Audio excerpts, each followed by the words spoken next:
Magandang umaga po sa inyong lahat.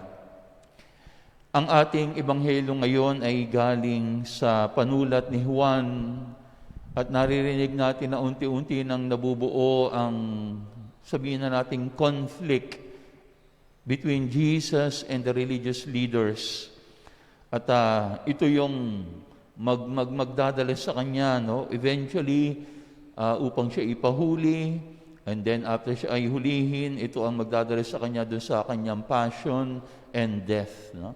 So, mga ilang araw, bago dumating ang mahal na araw, nakikita na natin kung paano nagbi-build up ang tension against Jesus, between Jesus and the religious leaders. Now, sa ating pag-uusap ngayon, maging si Jesus ay para bang sinabi na niya kung ano yung mangyayari sa kanya. Kaya, sa opening ng ating ebanghelyo, sabi niya, "Ako ay yayaon at hahanapin niyo ako. Ngunit mamamatay kayo sa inyong mga kasalanan. Hindi kayo makapupunta sa paroroonan ko."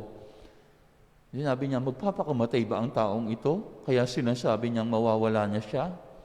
And then sinabi niya, kapag itinaas na ang anak ng tao, tsaka ninyo malalaman na ako'y si ako nga. Ano ba yung naitaas na tinutukoy niya? Hindi po ito yung ascension. Hindi po ito yung kanyang pag-akyat sa kalangitan. Ang tinutukoy niya dito ay yung pagtataas niya sa puno ng krus. When He is lifted up on the cross.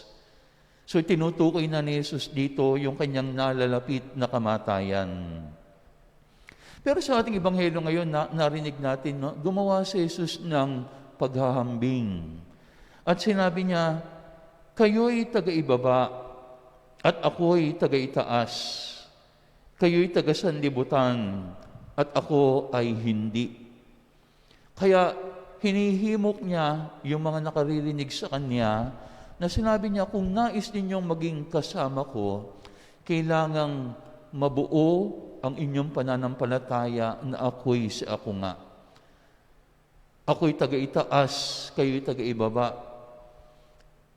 Kayo'y taga-sanlibutan at ako'y hindi. Kaya sa araw nito, yun yung pagnilayan natin. What does it mean? Yung sinabi ni Jesus. Nung binabasa ko po ito kagabi, naalala ko yung sinulat din ni Pablo in his letter to the Colossians. Colossians chapter 3, verse 1. At anong sinabi doon ni Pablo? Sabi niya, since you have been raised with Christ, set your hearts on things above, where Christ is seated at the right hand of God.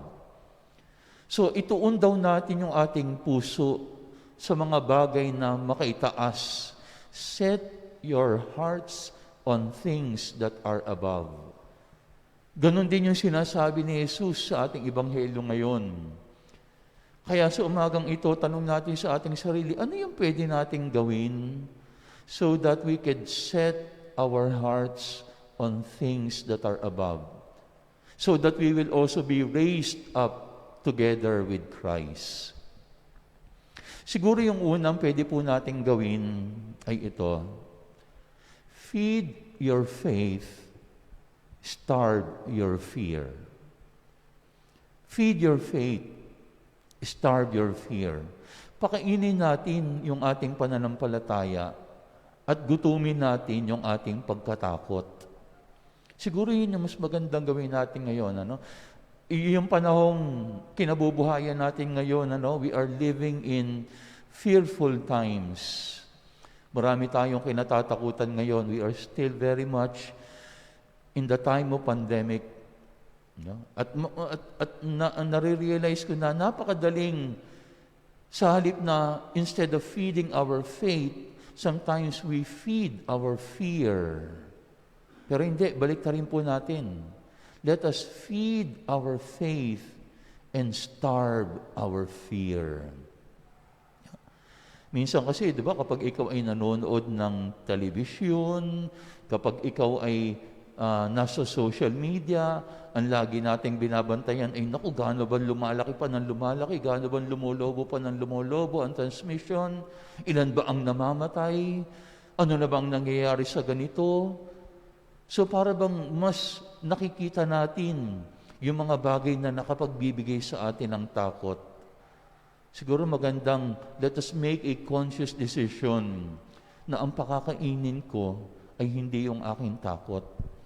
Ang bubusugin ko ay yung aking pananampalataya. Okay? So make a conscious effort to feed your faith and to starve your fear.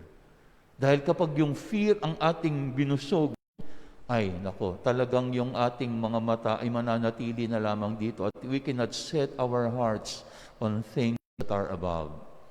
So, ang panyaya sa atin, Jesus, ngayon, palalimin, patibayin yung ating pananampalataya. Feed your faith. Starve your fear. Okay? So, pagkatapos noon, ano naman yung pwede pa nating gawin? No?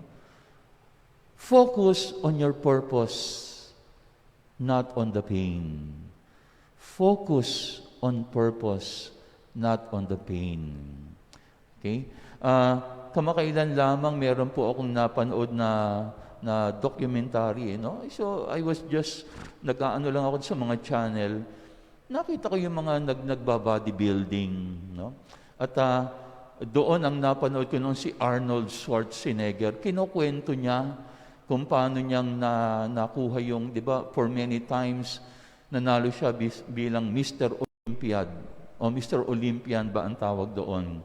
And then, isineshare niya yung kanyang mga bodybuilding routine. Pero hindi ko makalimutan doon ay yung kinukwento niya, sabi niya, every day, talagang naglilift siya ng weight. At sabi niya, may mga pagkakataon na talagang ang pakiramdam niya, yung katawan niya sumisigaw na, ang sasakit na raw nung kanyang katawan, ang sakit na raw ng kanyang mga muscle, parang mapupunit na raw yung kanyang mga muscles.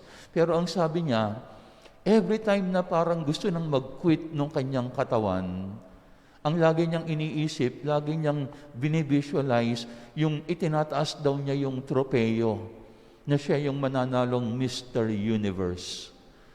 At sa tuwing iniisip niya yon, sabi niya, parang nalilimutan nung kanyang katawan yung sakit na kanyang nararamdaman. Now, what was he doing there? He is not focusing on the pain. He is focusing on the purpose. Bakit ba niya ginagawa iyon? Kasi meron siyang purpose eh. Meron siyang dahilan. Meron siyang objective. Kaya kahit na mahirap, hindi yun ang tinitingnan niya. Ang tinitingnan niya ay yung kanyang objective. He is focusing on the purpose and not on the pain. Okay? Na marami sa atin ngayon, meron tayong mga very challenging times, no? Yung mga nagtuturo dito, ang hirap magturo ngayon, mas nakakapagod, Pero siguro magandang gawin din natin yan, Focus on your purpose, not on your pain. Yung mga naghahanap ng trabaho ngayon, mas mahirap magbiyahe, ang daming dapat gawin, ang daming mga protocol, ang dami nating dapat alalahanin, ang nakakatakot lumabas para dun sa mga frontliner. Pero why do they do that? They are focusing on their purpose and not on the pain. No? So ano man yung nais mong gawin ngayon, I'm sure minsan nagdudulot yan sa atin ng difficulty, nagdudulot ng pain. Siguro, pero marahil, one guiding principle that we can remember is focus on your purpose and not on your pain. And then yung huling-huli, form your spirit. Form your spirit. Yun, hubugin natin yung ating espiritu. Kaya sinabi ni Jesus dito, di ba? Kayo'y taga-ibaba, ako'y taga-itaas, kayo'y taga-sinlibutan, at ako ay hindi. Kaya ang kailangan natin gawin nyo, hubugin natin yung ating buhay espiritual. Dahil yung ating buhay espiritual, yan yung magdadala sa atin upang tayo ay makapiling ni Jesus. Naalala ko yung kwento nung isang bata na nagsimba sila, kasama niya yung kanyang nanay. And then, nakita niya may isang taong nagdadala ng maraming lobo. Okay? Iba't iba yung kulay ng lobo.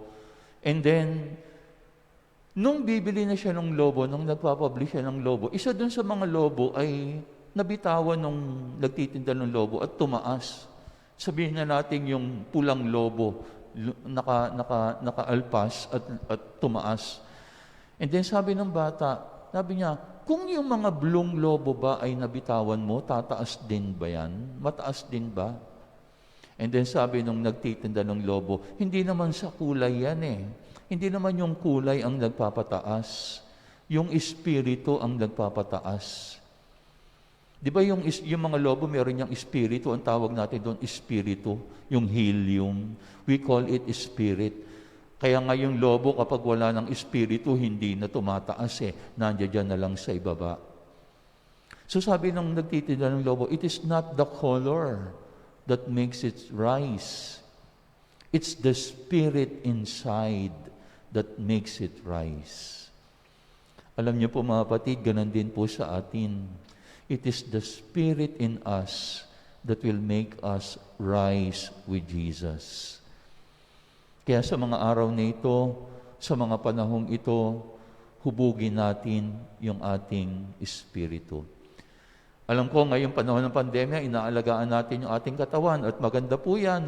Naglilinis tayo, pinatataas natin ang ating immune system, kumakain tayo ng mabuti, nagpapahinga tayo ng mabuti, maganda po yan. Ingatan natin ang ating pangangatawanan, pero wag po natin kalimutan yung ating kalooban, yung ating espiritu. Let us also form our spirit because it is the spirit that will make us rise with Jesus. Sabi ni Paul, set your hearts on things that are above. Sabi ni Jesus, ako'y tagaitaas at kayo'y tagaibaba, sumama kayo sa akin. Sa araw nito, yun yung ating ipangako sa ating Panginoon. Okay? That we will focus not on our pain, we will focus on our purpose. We will form our spirit. At kasama ng mga salita ng Diyos na patuloy nating natatanggap, ito yung ipanalangin natin sa pagpapatuloy ng ating banal na misa. Amen.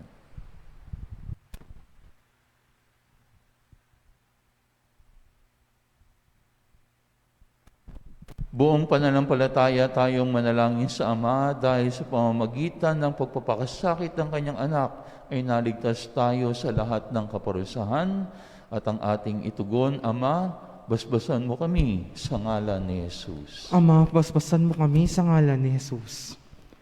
Ang bayan ng Diyos naway magtagumpay